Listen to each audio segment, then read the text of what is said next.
Bienvenue à vous dans l'analyse du chapitre 1155 de One Piece, réalisé à partir de la trad officielle. Et ce chapitre est juste incroyable. J'ai pas les mots, clairement pas les mots. À chaque semaine, on se dit, mais les chapitres sont dingues, mais celui-là, il est à part, clairement.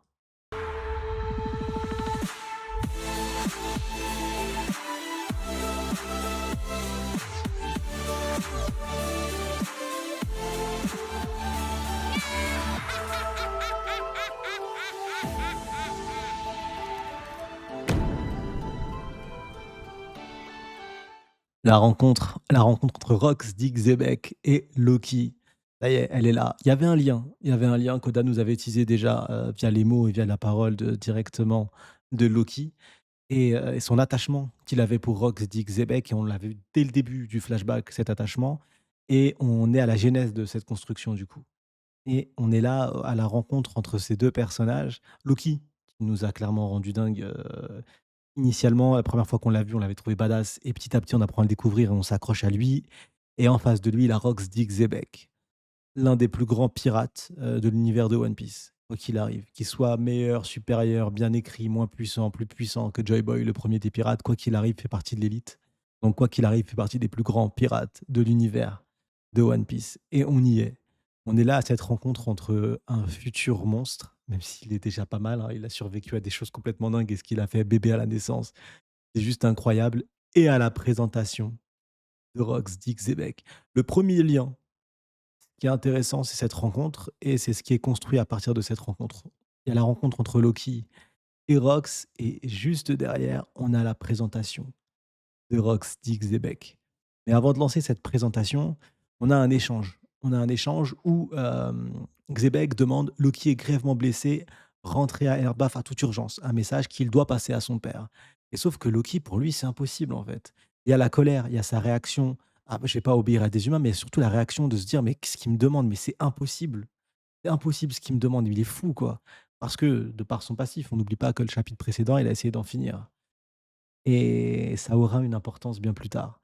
Mais en tout cas, voilà, il y a la première rencontre qui est faite et au moment où il n'en pouvait plus, Loki, son sauveur est arrivé. Même si initialement, peut-être un coup du destin, même si Rox avait pas pour but de venir de sauver de base, mais il venait clairement de le sauver. Avant de passer à la suite, on est obligé de s'arrêter 2 minutes sur Rox Dixiebeck et la première présentation et là, c'est plus en termes de puissance. On nous dit: «Tel un canon ou un marteau géant, les techniques au sabre de Rox avaient la réputation de tout faire voler en éclats autour de lui» et il prend la posture de Roger. La même posture qu'on a déjà vue du Kamusari et là, c'est d'une violence pour c'est Loki, il ne retient clairement pas ses coups, et ce qui est intéressant, c'est de voir que son épée n'est pas noire. Son épée n'est pas noire. Le personnage est extrêmement puissant. Le personnage, à ce moment de l'histoire, a déjà réalisé des prouesses complètement folles et pour autant, il n'a pas rendu son épée noire et du coup, il rentre dans la lignée des personnages extrêmement puissants avec un acquis complètement dingue, un acquis des rois monstrueux. On peut parler de Roger, par exemple. Roger n'a pas rendu son épée noire. Oden n'a pas rendu son épée noire. Barbe Blanche, désolé, mais sa lame fait partie des 12 grandes lames, il ne l'a pas rendue noire pour autant.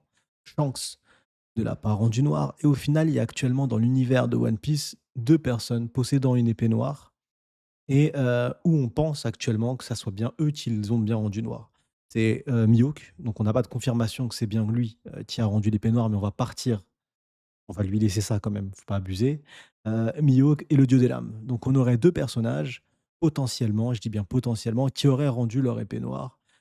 Mais moi, l'info que ça nous donne actuellement et c'est important pour le lore, pas pour, parler de Mihawk spécialement. Il y a pas trop de rapport avec Mihawk en tant que tel là, sur mon propos, mais c'est pour essayer de comprendre d'où viennent les lames noires. Et là, pour moi, on s'éloigne clairement de la puissance. On s'éloigne clairement de la puissance. Le biais de facilité, c'est de se dire: «Un être extrêmement puissant, arrivera à rendre son épée noire grâce à un acquis venu d'ailleurs, d'un autre monde». Sauf que là, il y a trop de personnages avec un acquis venant d'un autre monde pour, s'arrêter là. Non. Donc du coup, l'épée noire et la puissance n'ont absolument aucun lien. Ça va être intéressant de voir quand est-ce qu'Oda va décider de le développer. On est déjà au chapitre 1155 et on ne sait absolument rien sur les épées noires. J'espère que ça va arriver. Peut-être quand Zoro va réussir à rendre sa lame noire.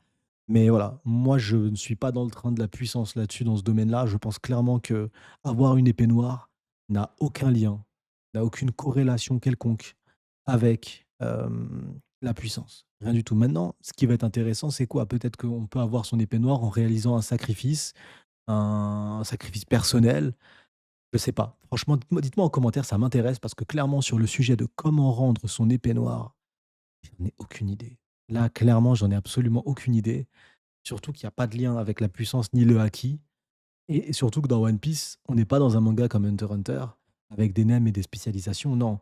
Il y a pas un haki, digne ou spécialisé pour les épéistes, non. Le haki de Zoro, c'est le même que des personnes qui sont absolument pas des personnages qui sont absolument pas épéistes. Donc ça veut dire qu'on n'a même pas un pouvoir encore, hem, qui aurait pu avoir un lien spécifique avec le lore des épéistes. Non, le lore des épéistes baigne exactement dans le même univers et dans le même classement de puissance que les autres personnages.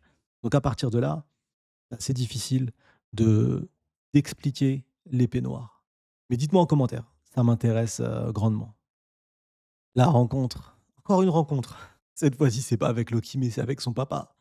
La rencontre entre Harald et ce fou allié.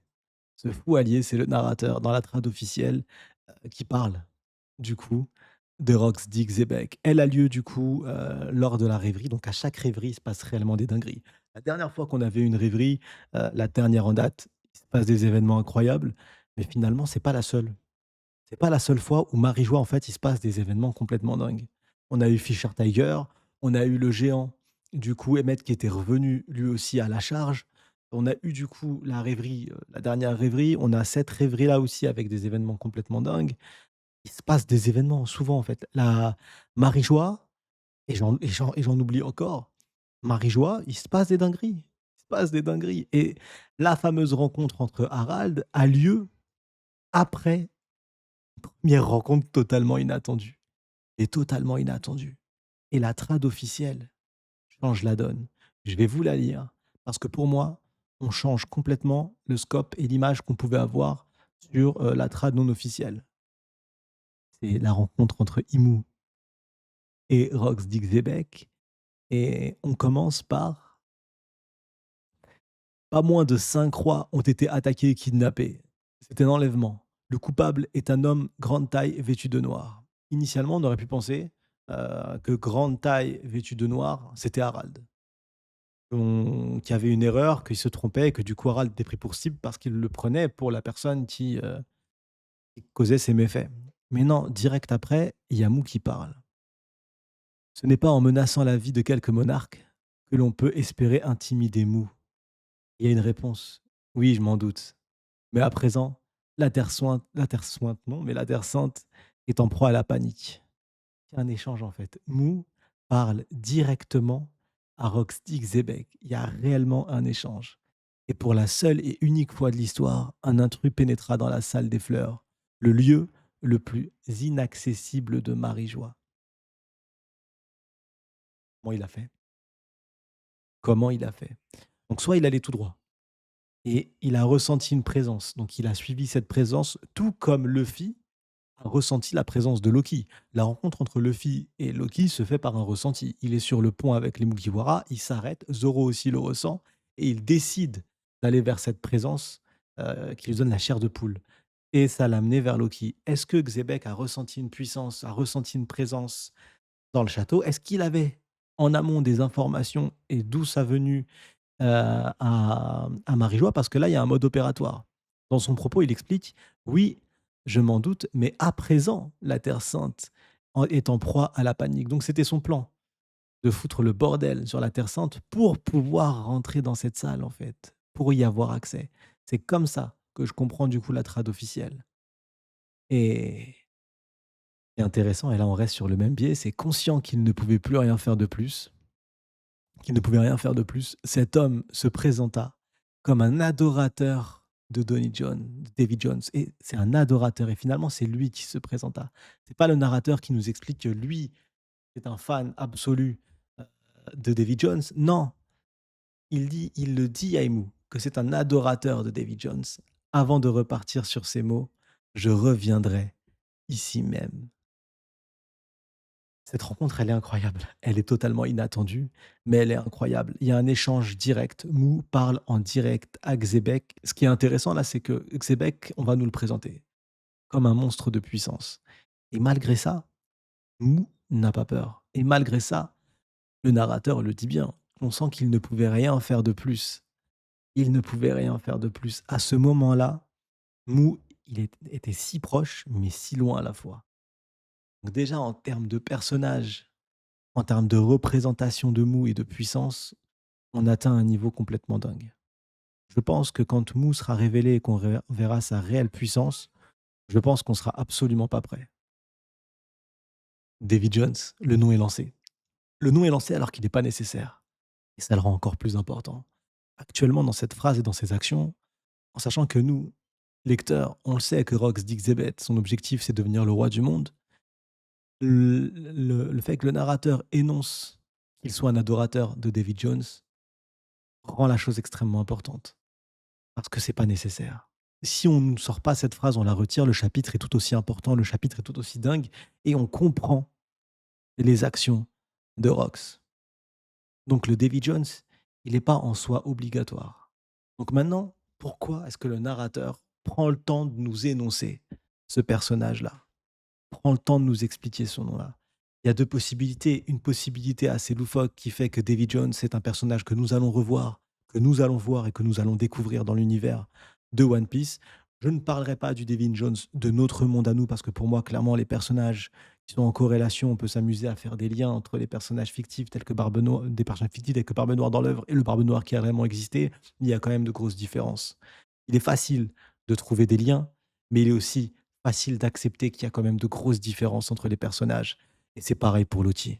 Pour Lottie, on peut s'amuser à dire: «Ah mais oui, il ressemble», il peut être aussi à des années-lumière. Quand on décrit le personnage et quand on voit et qu'on découvre le personnage de Lottie, il est à des années-lumière parce qu'il se caractérise et il se situe dans l'univers de One Piece avec les codes de One Piece. Donc c'est totalement différent. Donc je ne vais pas prendre ce chemin-là. Par contre, ce qui va être intéressant, c'est de comprendre qui est le personnage et qu'est-ce qu'il peut apporter à l'histoire. C'est toujours par ce biais-là. Qu'est-ce que Davy Jones, actuellement dans l'univers de One Piece, peut nous apporter? Il apporte un élément. Si on reste pragmatique, le Davy Backfight. C'est un arc. Je sais que certains ont sauté cet arc. Certains qui sont full anime pensent encore que c'est un hors-série, que c'est tout un full hors-série, alors que non, je tiens à vous le dire, les personnages, les persos, les frérots, Tyrgarde et qui sont full anime. Heu, L'arc avec Foxy est canon, hein. C'est un tome dans l'univers de One Piece, elle existe, c'est 100 canon et on va retrouver ce mécanisme. Donc est-ce que le fait que le narrateur nous lance que c'est un adorateur de Davy Jones, c'est juste pour expliquer derrière ce qui va se passer avec le Davy Backfight et le recrutement des Rocks? On en reviendra plus tard, mais est-ce que c'est juste ça qui permet de créer un lien et de comprendre? Ou est-ce que ça va bien plus loin? Et si ça va bien plus loin que ça, qui est Davy Jones pour le monde? Tout en sachant que le monde, si on devrait du coup cibler, heu, un seul personnage dans l'univers de One Piece caractérise le monde, qui est un lien fort avec le monde, c'est Imu. Imu qui est du coup derrière le gouvernement mondial et qui est derrière le fonctionnement global de l'univers de One Piece actuellement. Tous les codes de l'univers de One Piece tels qu'ils fonctionnent actuellement, derrière, il y a un seul ou une seule chef d'orchestre, c'est Imu. Et donc dire ce nom devant ce grand chef d'orchestre, si ce personnage est important, c'est que ce personnage est connu d'Imu et qu'il a eu une histoire avec Imu, une histoire assez forte. Donc est-ce que Davy Jones, c'est un personnage qui aura marqué son temps? Certain, mais est-ce que Davy Jones a vécu durant le siècle oublié? Parce que l'époque qui nous marque le plus dans l'univers de One Piece, c'est le siècle oublié. Il y en a pas d'autre. Donc Davy Jones, s'il a eu un impact, est-ce qu'il l'a eu à cette époque-là? Tout en sachant qu'à cette époque-là, on sait qui était le tout premier pirate. C'est Joy Boy. C'est le tout premier pirate. Est-ce qu'il a lancé une âge d'or de la piraterie lui aussi, un peu comme l'a fait Roger? Et donc d'autres ont pris la mer, tout comme Davy Jones. Et Davy Jones s'est approprié des codes d'un système qui n'existait pas avant, parce que la piraterie est née par Joy Boy. Ou est-ce que Joy Boy est Davy Jones? Tout simplement. Et que Joy Boy a été l'écriture de Davy Jones a été totalement réécrite par l'histoire, tout simplement. Et comme il a créé quelque chose qui va au-delà de Joy Boy. Joy Boy est devenu pirate, le tout premier pirate, mais à partir de là, il y a eu une ère de la piraterie. Les pirates n'ont jamais cessé de vivre alors que Joy Boy, lui, est mort. Donc il fallait démystifier, briser ce mythe du pirate et quoi de mieux que de salir le véritable nom de Joy Boy, Davy Jones. Et donc du coup, en salissant ce nom-là, comme on peut le voir quand c'est la première fois qu'on nous en parle, c'est Robin, du coup, qui nous parle de Davy Jones. Et est-ce que du coup on partirait sur ce principe-là? Maintenant, il y a un vrai problème, c'est le SBS. Il y a un SBS où Davy Jones est dessiné. Est-ce que c'est à titre humoristique et donc c'est absolument pas Davy Jones et c'est juste pour rire, fin de l'histoire? Ou est-ce que non, c'est pas le cas du tout et c'est un personnage qui aura vécu entre la naissance de Joy Boy, parce qu'il aurait pu vivre à la même époque que Joy Boy, donc entre la naissance de Joy Boy et ce qu'on vit nous actuellement? J'aime à penser que Joy Boy étant le père des pirates, il ait créé le jeu du Davy Bag Fight et que le nom de Joy Boy, parce que Joy Boy pour moi ce n'est qu'un surnom, que le nom de Joy Boy le vrai serait Davy Jones. Je trouverais ça vachement intéressant. Je sais qu'en commentaire certains vont m'insulter, mais c'est pas possible. À part le SBS, et dites-moi parce qu'il y a peut-être des éléments dans le manga que j'oublie, ça peut arriver, où ça brise cette théorie. Ça m'intéresse de la confronter. Une théorie, elle est intéressante quand on la confronte. C'est comme ça qu'on la construit. Une théorie se construit, se déconstruit, elle avance, elle évolue. Donc, amusez-vous à la massacrer en commentaire et je vais pas mal le prendre, au contraire et ça permettrait du coup de la déconstruire, de la briser, d'aller vers un autre chemin et ce serait intéressant de creuser un peu ce côté Davy Jones et Joy Boy et surtout, ce qui serait intéressant, c'est que ça lirait parce que là, actuellement, en termes de pirates, on connaît tout le monde. En termes de pirates, Rox a été révélé, il ne nous reste plus qu'un seul pirate qui n'a pas été révélé, c'est Joy Boy. L'homme à la cicatrice de feu, ça, je le laisse de côté pour l'instant, mais il a été révélé il y a pas si longtemps et je parle en termes de nom de la piraterie impactant qui a marqué son ère et bah, c'est Joy Boy. Pourquoi l'homme à la cicatrice de feu, pour moi, on peut le laisser de côté? C'est tout simplement parce qu'il n'existait pas avant Roger. Pourquoi? Parce qu'on a vécu, avec Roger, la prise d'héros de Poneglyph et il y avait aucun lien avec un homme à la cicatrice de feu et un navire noir à récupérer. C'est venu après Roger, donc c'est très court en termes de laps de temps. Entre le moment où Roger trouve le One Piece et en ce moment-là, où est-ce qu'on en est? On a un pirate, l'homme à la cicatrice de feu, qui a un Road Poneglyph en sa possession, ou tout du moins une information sur la localisation d'un Road Poneglyph, et ça pourrait tout changer. Et un navire noir avec des tourbillons qui englobent et qui avalent les navires qui s'en rapprochent. Certains avaient comme idée dragon, Heu, je vois pas trop le rapport entre dragon et un navire noir et surtout une information ou la possession même d'un road poneglyph sans que d'autres révaux soient informés. Ça m'étonnerait même si il se caractérise par le secret, ça j'en conviens parfaitement, mais j'arrive pas à tirer un lien pragmatique entre dragon et l'homme à la cicatrice de feu. Le seul personnage qu'on a réellement vu, rencontré récemment avec une réelle cicatrice de feu, c'est Gaban. Il n'y a aucun autre personnage dans l'univers de One Piece actuellement avec une cicatrice aussi marquante que celle de Gaban, cicatrice du coup en termes enfin niveau de flamme, qu'il n'avait pas à l'époque. Donc en termes de delta, ça coïncide. Maintenant, les seules informations qui nous manquent, c'est le navire noir. Est-ce que ce serait l'Euro Jackson recouvert ou un autre navire? Et les tourbillons, est-ce que ce serait pas l'œuf? Du coup, c'est une théorie que je vous ai lancée depuis longtemps maintenant, depuis la fin de Wano, donc ça commence à dater. Mais est-ce que ce serait pas l'œuf sur le navire de Roger qui aurait tout simplement éclos et qui protège, du coup, ce navire? Voilà. Est-ce que on est dans cette information-là ou pas? Est-ce qu'on est dans ce biais-là ou pas? Tout en sachant que Kid cherchait l'homme à la cicatrice de feu. Kid avait fait déjà quasiment le tour du monde. Il lui restait plus qu'à aller sur Elbaf et derrière Rodstar et il avait fini son tour du monde. Est-ce que du coup, cet homme à la cicatrice de feu ne se trouverait pas du coup à Elbaf et ça coïnciderait, du coup, ça aurait un lien. On verra. On verra du coup, ce qu'il en sera, mais pour moi, Davy Jones n'est pas cet homme à la cicatrice de feu pour en revenir et donc du coup, il reste qu'un seul personnage, bah, c'est Joy Boy. Et je trouverais ça intéressant de sceller, de lier Joy Boy à Davy Jones. Que Joy Boy soit Davy Jones ou que Joy Boy ait un lien très fort avec Davy Jones, qu'il se soit côtoyé ou qu'il se soit connu. Et je trouverais ça cool. Il y avait une autre théorie aussi pour ceux qui me suivent depuis longtemps et pour ceux qui me suivent pas depuis longtemps, c'est que le dé tout simplement dans les noms que portent les gens, la volonté du dé, ce serait en fait la première lettre d'un prénom et ce serait ils portent tous la volonté de ce personnage, qui est mort du coup durant le siècle oublié, mais sa volonté à lui n'est pas morte et en fait du coup les survivants parce que le niveau de la mer est monté, il y a eu des survivants, des gens qui ont combattu aux côtés de Joy Boy, des nations, des peuples, des races qui ont survécu et c'est pour ça qu'il y a de toutes races en fait. Il y a des géants qui portent le Di et il y a des personnages qui ne sont pas géants qui portent le Di, il y a des personnages qui sont totalement différents, qui n'ont aucun lien de parenté possible et qui portent le Di également et donc c'est décorrélé d'une famille en tant que telle. C'est pas un nom de famille en tant que tel qui fait que tu es indie. Donc pour moi, c'est tellement le dit touche tellement toute race dans l'univers de One Piece qu'on se rapprocherait plus d'une volonté qui est restée vivante, en fait. Et ce serait marrant, tu vois? Que le dé, ce soit pour Davy Jones. Alors là, je crois que c'est la théorie la plus loufoque que j'ai pu dire, mais en fait, c'est juste parce que je trouve ça drôle. Je trouverais ça marrant de fou que ça soit sous nos yeux depuis longtemps.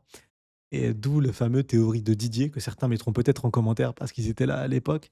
Mais je pense que oui, le dé et surtout la première fois qu'on nous en parle, c'est, Doctorine du coup, dans le flashback de Chopper, même pas le flashback de Chopper, dans l'arc de Chopper tout simplement. Il y a un flashback incroyable avec Docteur Luke, mais dans le dans cet arc-là, c'est elle qui parle de la volonté du dé. Par l'action même de Luffy, il se dit: «Mais elle est pas morte cette volonté» et ça donne un sens et pour moi, je ne sais pas ce que vous en pensez, dites-moi en commentaire, mais si le dé en question n'avait pas de lien avec les hommes de la demi-lune, le peuple de la demi-lune, et que ce serait réellement du coup le fait de porter la volonté de l'homme qui a combattu Mou mais qui a perdu. Et du coup, ces survivants-là ont décidé de porter l'initiale dans leur nom. Et c'est pour ça qu'ils sont tous une nom de famille totalement différent, mais qu'ils ont le dé en commun. C'est parce qu'ils sont tous porteurs de cette volonté. Et Mou, quand elle est en face de Cobra, elle dit que personne sait ce que c'est. Les dés en question, c'est une coquille vide pour eux. Ils savent pas ce que c'est, ils savent même pas ce que ça signifie parce qu'au final, ils portent la volonté de Joy Boy sans même le savoir, c'est une coquille vide pour eux. Et c'est pour ça que Mou, en gros, se dit, mais ses propos sont vachement intéressants là-dessus, sur son échange contre Cobra. Ça irait dans ce sens-là. Après, on peut rester sur les peuples de la demi-lune, comme on le voit dans la fresque.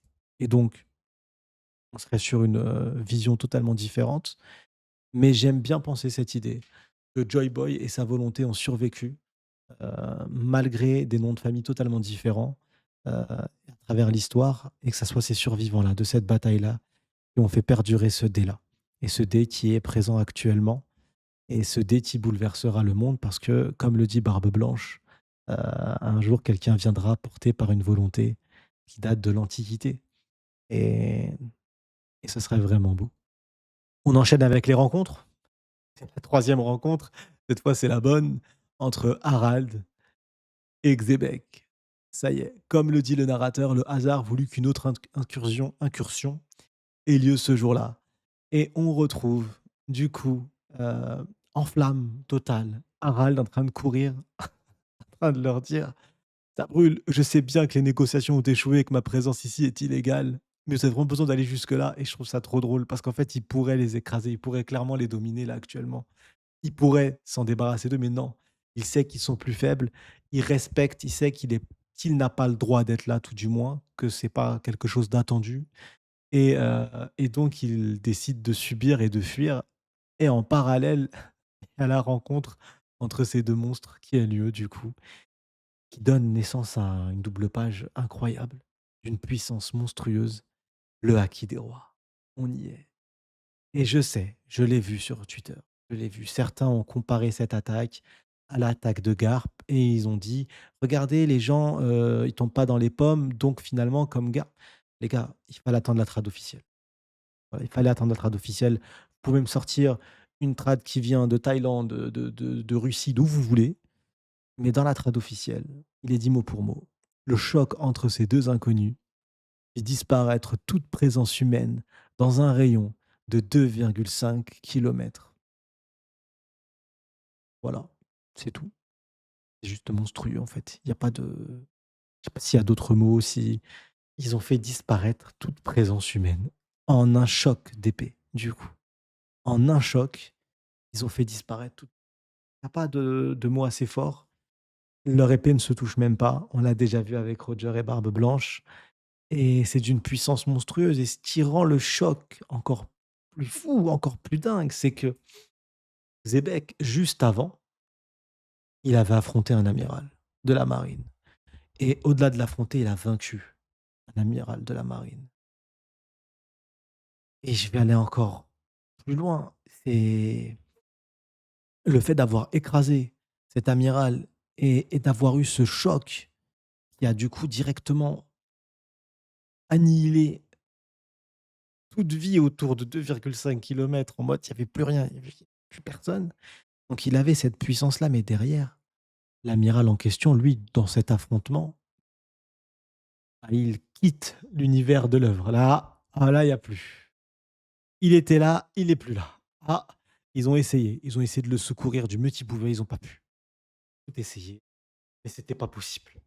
Il était dans un piteux état. Donc, ce qui est intéressant de voir, c'est que Xebec, qui n'est absolument pas pirate, qui n'est sûrement pas à son prime, arrive à vaincre un amiral de la marine et derrière cet affrontement, lui est en capacité d'utiliser une puissance et de rivaliser en termes de puissance avec un géant, avec le roi des géants Harald, après cet affrontement. Alors qu'en parallèle, pendant que Roxdig Zebek fait ça, l'amiral est en train d'essayer de survivre. Et même avec les plus grands soins qu'ils ont pu lui donner, c'était trop tard. C'était fini, ils n'ont pas pu le sauver.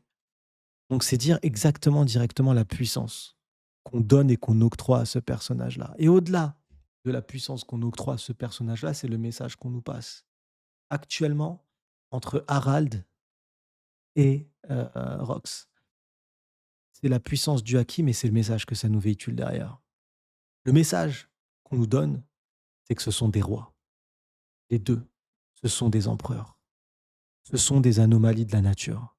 Qu'est-ce qui caractérise les empereurs entre eux dans l'univers de One Piece? C'est leur liberté. C'est la liberté qu'ils ont, la liberté absolue qu'ils ont dans cet univers, de faire ce qu'ils veulent. Ils ne sont portés que par une seule chose, leur envie, et rien d'autre. Ils ne sont soumis à aucun être vivant sur cette planète. C'est exactement le cas. On retrouve exactement le même schéma avec Harald et avec Xebec. Xebec est venu à Marijois, est confronté, entre guillemets, il s'est mis face à Emu. Il avait un stratagème, foutre le bordel pour pouvoir entrer du coup à Marijois et arriver du coup directement face à Mou. Et on a Harald à côté qui, lui, ne s'arrête nulle part dans son objectif de joindre et d'unir les peuples. Il est venu en rêverie, il a infiltré la rêverie alors qu'il n'était pas le bienvenu. Voilà, c'est ces deux êtres-là. Et pour moi, c'est surtout ça le message que véhicule le Haki des Rois. Et c'est pour ça qu'on n'a jamais vu de clash comme ça entre un amiral et d'une de cette puissance, de cette intensité entre un amiral et un autre personnage, parce que les amiraux, en l'occurrence, sont des êtres qui ne sont soumis, ils ne sont pas portés par leur propre volonté. Et c'est pareil pour Fujitora. Fujitora, qui a qu'une envie, c'est clairement de changer le monde. Je pense que c'est l'amiral sur lequel on peut le plus avoir d'empathie et d'attache. Et pour autant, ça reste lui-même un être qui doit répondre à des obligations. Il n'a pas le choix. Alors que Rox, Harald et les empereurs en l'occurrence, l'obligation en question, c'est leur volonté. Et c'est la volonté qui caractérise même le Haki des rois et qui fait que ces êtres-là sont totalement différents des autres. Et ça finit du coup leur rencontre par une scène humoristique et avec ce fou d'Harald qui saute de Redline. Je ne peux pas dire il saute de Redline, se détraquer et du coup, c'est la fuite. Et maintenant, pas de rencontre, juste Rox Dixiebeck. On nous le présente. Ça y est, on nous le présente plus en détail. On nous le montre juste en amont, en créant des liens avec des personnages, en nous schématisant lui-même sa puissance, de ce qu'on a pu voir, avec ce qu'il a fait un amiral, son clash avec Harald, le fait qu'il ait échangé avec Mou. Donc là, on parle de l'aura du personnage qui nous dégage. Et là, cette fois-ci, on nous explique clairement que ce personnage-là, c'est un fou. Que ce personnage-là, tout comme Luffy, n'a pas peur de s'attaquer au dragon céleste. Car oui, Luffy l'a fait, et c'est pour ça que personnellement, en Xebec, des fois, j'ai l'impression de retrouver le mélange de plein de personnages qui ont déjà existé. Je vois du Barbe Noire avec des stratagèmes et des plans. Heu, je vois un Baggy le Clown juste pour l'affiche, clairement, oui, oui, le son avis de recherche ressemble beaucoup à celle de Baggy le Clown, énormément. Donc je vois venir les gens qui ont dit: «On avait prévenu», c'est faux. C'est important de dire les choses clairement et de pas avoir honte de s'être trompé, en fait. Ça arrive, on se trompe tous et pas se raccrocher à une branche, qui tombe. Ça sert à rien, la branche, elle va casser. Les gars, vous faites 120 kilos, la branche, elle va casser. Cherchez pas. Mais non, Rox dit que Zebek n'a aucunement le niveau de Baggy le Clown. Parce que la théorie en question, et je prends le temps d'en parler parce que sur la fiche, oui, il ressemble à Baggy le Clown. Il y a peut-être un lien de parenté avec Baggy le Clown, mais en termes de puissance, et c'était ça à la base, la théorie, c'est de se dire que Rox, finalement, c'est un Baggy 2 parce qu'en fait, Baggy, il s'est entouré avec la Cross Guild et du coup, il est devenu empereur tout en étant extrêmement faible. Et donc, la théorie voulait qu'il soit extrêmement faible, entouré de personnages extrêmement forts et il a réussi à jouer, à tromper son monde. Cette théorie est tombée à l'eau, elle est complètement fausse. Maintenant, il reste le lien de parenté potentiel entre, heu, Roxdig Zebek et Baggy le Clown. Pourquoi pas? Pourquoi pas? On peut le faire. Koda le fasse ou Koda ne le fasse pas, ça ne change absolument rien. C'est ça qui est intéressant et c'est que Baggy le Clown, il est pas porté par la volonté de Roxdig Zebek. Non. Baggy le Clown, il voulait faire de Shanks le roi des pirates. Il faut pas faire une réécriture de One Piece actuellement. Il y a pas si longtemps que ça, Baggy le Clown, on a eu un flashback, on a appris qu'il était déçu par Shanks parce que son objectif à lui, c'était pas être capitaine. Non, c'était d'être sous les ordres de Shanks et c'était de voir Shanks devenir le roi des pirates. C'était de trouver le One Piece avec Shanks. Et il a été déçu parce que Shanks avait d'autres choses à faire, ça on en a déjà parlé, et il a été déçu sur ce sujet-là. Donc il ne faut pas faire une réécriture. Baggy le Clown n'est en aucun cas porteur d'une volonté quelconque, sur, Baggy. Pas du tout. Donc s'il y a un lien de parenté, bah, pourquoi pas? C'est réellement pas un problème. Mais en termes de volonté, et c'est ça qui est intéressant, c'est qu'il y a un lien ou pas, c'est de se dire: «Ce lien-là, est-ce qu'il apporte quelque chose sur la volonté du personnage?» Pas du tout. Pas du tout. Donc pour moi, ce serait plus marrant qu'autre chose, ce serait plus sympa qu'autre chose. Dites-moi en commentaire si pour vous, vous voyez réellement un lien, sur une volonté, sur un lien fort entre Rox Dixiebeck et Baggy le Clown. Là-dessus, au-delà que l'apparence physique sur les avis de recherche et la moitié du visage, précédemment dans le chapitre en amont. Mais sinon, je m'arrêterai là, sur, sur ce sujet. Mais ce qui rend le personnage complètement dingue, c'est ses plans et c'est surtout du coup sur son explication du personnage, c'est le monde des pirates perpétuait un jeu impitoyable nommé Davy Backfight et c'est comme ça qu'il a recruté l'intégralité des monstres. Sur l'arc qu'on a pu voir avec Foxy, et on le voit en plus dans cet arc, il a les gants de boxe dans ce chapitre, on voit Rox avec les gants de boxe. Ça me termine de rire. Recruter, les pirates qui marqueront toute une génération, qui marqueront la piraterie à jamais et c'est comme ça qu'il les a recrutés et félicitations, et là, ça remonte à très longtemps, donc félicitations. La toute première fois qu'on nous parle de Rox pendant la rêverie et bah, des personnes du coup, ou une, je m'en souviens plus très bien et c'était en anglais, il me semble, avaient fait un lien entre le Davy Back Fight, du coup, et le recrutement. Et c'est pour ça que Rox, du coup, avait cet équipage de folie. Et rien que pour ça, même s'il a dit ça au hasard ou j'en sais rien, et bah, respect à toi parce que c'est vrai. Ah, j'ai envie de voir sa tête et sa réaction quand il a lu ce chapitre. Incroyable. Donc non, c'est fait. Félicitations pour, cette, validation complètement dingue. Et c'est comme ça qu'il a recruté. Et je trouve que Rox, de par cette action, en fait, il n'était pas pirate. Mais c'est devenu le pirate le plus pirate qu'on ait jamais vu. Actuellement, dites-moi si vous avez la même vision que moi, mais j'ai vraiment l'impression de voir un véritable pirate. Un vrai pirate tel qu'on peut nous l'imaginer, tel qu'on peut le concevoir dans notre imaginaire. Et bah, voilà, et c'est pour ça que ça me donne le sourire. Actuellement, découvrir Rox Dixebet me fait sourire parce qu'il est tellement lié à cet univers de One Piece, il a tellement un rôle majeur dans cet univers de One Piece. C'est un personnage qui nous a été énoncé la toute première fois durant la rêverie. on le découvre maintenant. Il y a eu La Rêverie qui était un court arc, il y a eu Wano Kuni, il y a eu Egghead et là on est à Elbaf et on le découvre enfin. Ça y est, après beaucoup d'années quand même, je tiens à le dire en termes d'années, ça il s'est passé pas mal de choses et on le découvre et et c'est complètement fou. Cette impression qu'il nous donne de piraterie. Voilà, c'est complètement dingue et après cette, présentation, on va retourner du coup à Elbaf, mais juste avant, on parle des Rox.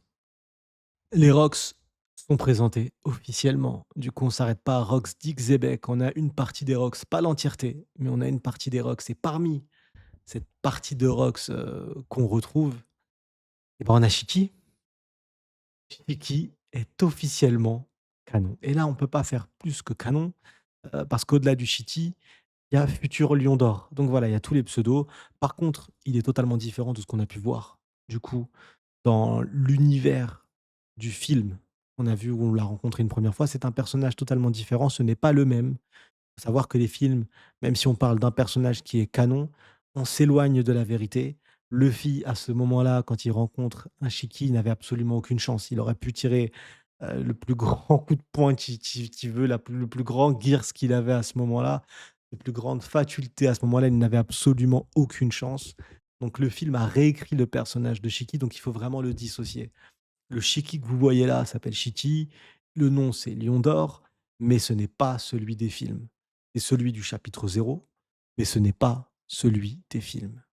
Voilà, c'est des personnages totalement différents.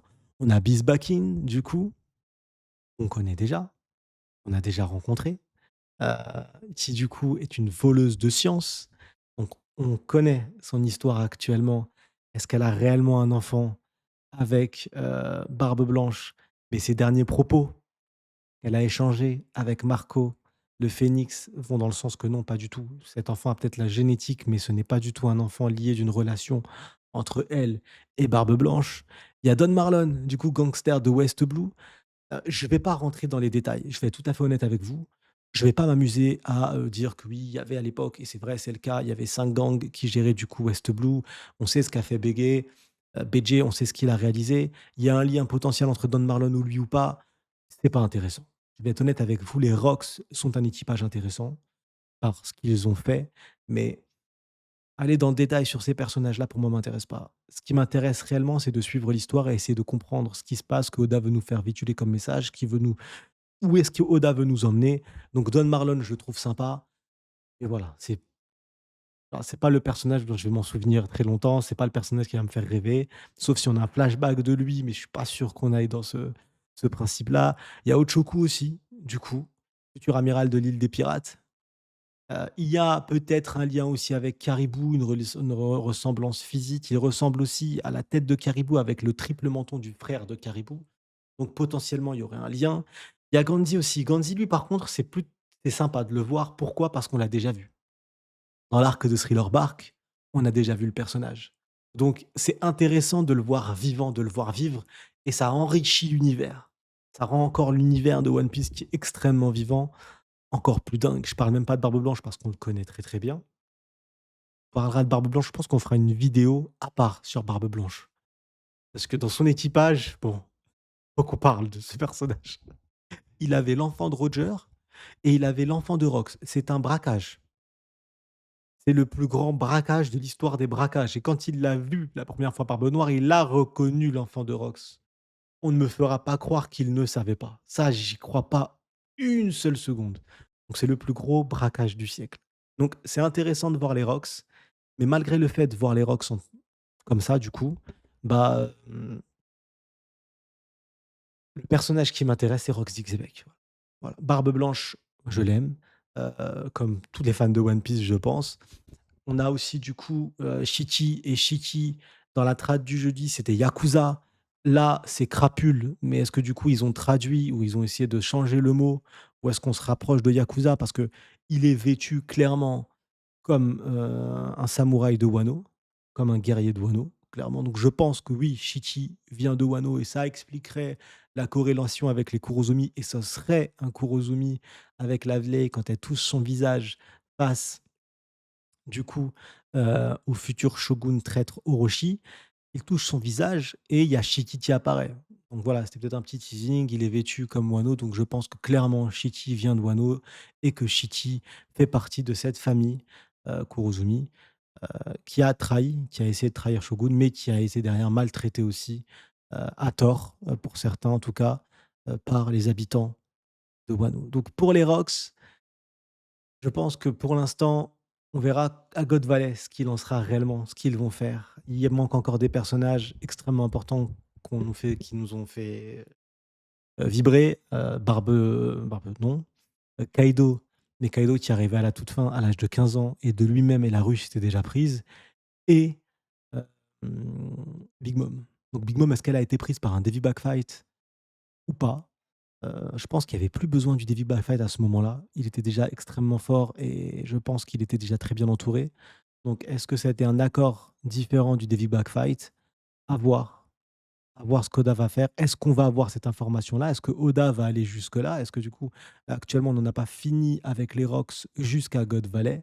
J'ai hâte d'avoir la réponse au prochain chapitre. La ruche, ça y est, on a une explication globale de la ruche. En termes de révélation, ce chapitre, il est incroyable. L'analyse, je vais essayer de la faire la plus structurée possible parce qu'il y a tellement de choses à dire. Il y a tellement de choses à dire. Ce qui est intéressant, c'est que là, on ressent le Barbe Noire. Dans les propos de Rox et de sa bande, on ressent le Barbe Noire et on a l'explication de l'union des Rox. Et on a l'explication pourquoi est-ce que Barbe Blanche suit Rox. On le sait. Ça nous a déjà été dit à l'époque qu'ils étaient là, qui les unifiait, c'était l'argent. Et là, on a réellement l'information. C'est l'argent. Et Barbe Blanche, il ne faut pas oublier que Barbe Blanche était un radin, soi-disant. Mais non, c'est parce qu'il a envoyé tout son argent sur son île natale. Et là, on lui proposait le pactole. On lui proposait du coup d'aider au mieux encore plus son île natale. Et c'est pour ça qu'ils sont restés tous, malgré le Davy Backfight, ce sont des crapules. S'ils veulent trahir, ils trahissent. C'est qu'ils ont un intérêt commun. Et c'est là qu'il y a une similitude énorme entre les Rocks et l'équipage qu'a construit Barbe Noire. Pour moi, je vois aucun lien entre les Rocks et la Cross Guild. Je sais que certains font un lien et se disent bah, la Cross Guild, c'est les nouveaux Rocks. Absolument pas. On est à des années-lumière des nouveaux Rocks. Barbe Noire, même si on peut penser qu'il combat de manière bizarre, qu'il râle, qu'il a peur, mais quoi qu'il arrive, c'est un monstre. Barbe Noire est un monstre. Que vous l'aimiez ou que vous ne l'aimiez pas, que vous aimiez sa façon de combattre ou que vous n'aimez pas sa façon de combattre, c'est un monstre muni d'un cerveau. Il ressemble à Rox. Il n'est pas aussi monstrueux que Rox, ça je vous l'accorde, mais quoi qu'il arrive, il a un cerveau. Tout comme notre ami Rox, et il a un plan. Et il est entouré de personnages qui sont là pour un plan précis, initialement, par intérêt. Et on l'a déjà vu avec Shiryu, à Marineford, qui explique que si, selon la résultante de ce qu'il va faire avec le cadavre de Barbe Blanche, ils vont le suivre ou non. Et derrière, ils le suivent par leur propre intérêt, pour leur propre intérêt. Et si jamais Barbe Noire s'effondre, ils ne mourront pas pour lui. Ils ne se sacrifieront pas pour son rêve. Non. Ils sont là, présents, tant que ça sert leur intérêt. Et c'est exactement le même schéma qu'avec les Rocks. Ils sont là actuellement parce que ça sert leur intérêt. Ça les lie et ça explique pourquoi ils respectent les règles du Davy Backfight. Pas par honneur à la piraterie, non. Parce que Zebek a prouvé qu'il était à la hauteur de ses ambitions et de ses rêves, tout simplement. Ça ne dénigre pas le personnage. Parce que pour eux, le plan complètement fou qu'a énoncé Rox est réalisable parce qu'il y a Rox et parce qu'il l'a énoncé et parce que du coup, ils se disent que ce crétin, comme certains l'appellent, du coup, même Shiki, cet imbécile, cet abruti, en fait, il est en capacité de réaliser ce rêve. Il est armé pour. Et donc, si on s'unit tous en plus, on est gagnant dans l'histoire. C'est exactement ce qu'on nous explique avec l'île de la Ruche. L'île de la Ruche, c'est du coup un endroit où ils ont décidé de laisser tous les détenus qu'on voulait pas en prison, les pires bandits, les pires crapules, on les laisse sur cette île. On les abandonne. Sauf que du coup, sur cette île-là, il y avait du coup un filon d'or incroyable. Il y a de l'or. Il y a de l'or. Et c'est une île extrêmement riche. Et donc, du coup, là, des bandes de criminels organisés ont structuré la ruche, ont récupéré de l'argent en structurant la ruche. Et là, le plan de Rox, il est assez simple. C'est de dire au gouvernement mondial, je vous débarrasse du problème de la ruche derrière, vous nous donnez de l'argent et vous récupérez la ruche. Et son réel plan derrière, c'est de prendre l'argent du gouvernement mondial, aller attaquer la ruche, du coup, récupérer la ruche, mais trahir son accord. Et du coup, garder tous les criminels et en faire du coup ses hommes, et garder l'or que va lui procurer la ruche. Et ça fera de lui le pirate le plus riche de l'univers de One Piece et en plus le plus puissant du coup de l'univers de One Piece avec une armada complètement dingue. Et la ruche est une victoire totale. Et sur le terme la ruche, le chapitre finit par l'attaque du coup de la ruche. Le plan de Rox Dixebeck est en marche. Le seul élément qui n'a pas marché, c'est le fait d'avoir Harald à ses côtés. Avec Harald à ses côtés, pour lui, le gouvernement mondial n'avait aucune chance. Et quand on voit ce qu'ils ont fait du coup à Marie-Joie, on le comprend. On comprend ses propos. Oui, oui, allez-y, vous êtes terrifiants, les gars. Avec les deux ensemble, mais ça fait, non, ça ferait flipper tout n'importe qui. Il faut être tout à fait honnête. À un moment donné, il faut parler français. Ça mettrait dans la merde n'importe qui, n'importe quel équipage, n'importe quelle organisation. Il y a aucun doute là-dessus. En plus de Barbe Blanche, du coup, hein. En plus de Barbe Blanche, qui est monstrueux, en plus de Chitty, tu rajoutes Harald. Ah, c'est trop, c'est trop. Donc Harald a refusé. Harald a refusé, Harald a d'autres plans. Et c'est pour ça, je pense que le flashback d'Erox, pour nous, temporairement, va s'arrêter là parce qu'actuellement, toutes les explications qu'on a pu avoir sur le personnage liaient à Harald, en fait. Harald, c'est les informations que le narrateur nous donne, c'est les informations que Harald a récupérées au fil de ces années, en fait. Et les informations que Loki a pu apprendre. Et du coup, c'est pour ça qu'ils sont incrémentés et communiqués durant le flashback de Loki. Par contre, maintenant, nous expliquer, est-ce qu'on va réellement avoir le flashback de God Valley dans le flashback de Loki par rapport au flashback qui nous explique l'histoire de Harald? Il y a du flashback dans du flashback, mais je ne pense pas. Je pense qu'on aura le flashback de God Valley sur Elbaf, mais ça viendra pas de Harald ni de Loki. Ça viendra d'un autre personnage, de Gaban. Comme je l'avais déjà énoncé, la première fois qu'on a vu Gaban et qu'il a été officiellement annoncé dans cet arc et les liens qu'il a avec Shanks parce que Shanks reste le lieu de récupération, l'endroit où il a été récupéré par l'équipage de Roger, après God Valley. Donc les liens sont faits, les liens sont tissés et j'ai hâte de savoir, dites-moi en commentaire si pour vous, est-ce que non, on continue avec Rox ou est-ce que maintenant on se recentre sur Harald et sur le lien qu'il a avec le gouvernement mondial? Moi, je pense qu'on va aller vers ce schéma-là. Et pour clôturer cette analyse qui est longue et j'espère qu'elle vous aura plu, c'est le sauvetage. Loki. Loki a officiellement été sauvé. Loki a entendu le rêve de Rox, devenir le roi du monde. J'aimerais maintenant que Loki puisse entendre le rêve de Luffy. Le rêve de Luffy qui était aussi et également le rêve de Roger. Yamato connaît ce rêve, et les deux frères connaissent le rêve. Euh, Les Mujiwara sont informés du rêve. Est-ce que Caribou a entendu dans son tonneau le rêve ou non? Je sais pas. Peut-être. À voir. Mais ce serait intéressant que Loki l'entende. Parce que Loki, il est touché et il est porté par Rox. Il a été sauvé par Rox. Loki réalisa qu'il était sauvé. Après 4 années durant lesquelles Harald refusa sans cesse de rejoindre, Rox mit finalement son plan en exécution. Donc on sait que 4 ans, pendant 4 ans, il a travaillé au corps et ça n'a pas marché. Et durant ces 4 années, où il a travaillé au corps, Loki, du coup, s'est attaché au personnage qu'est Rox.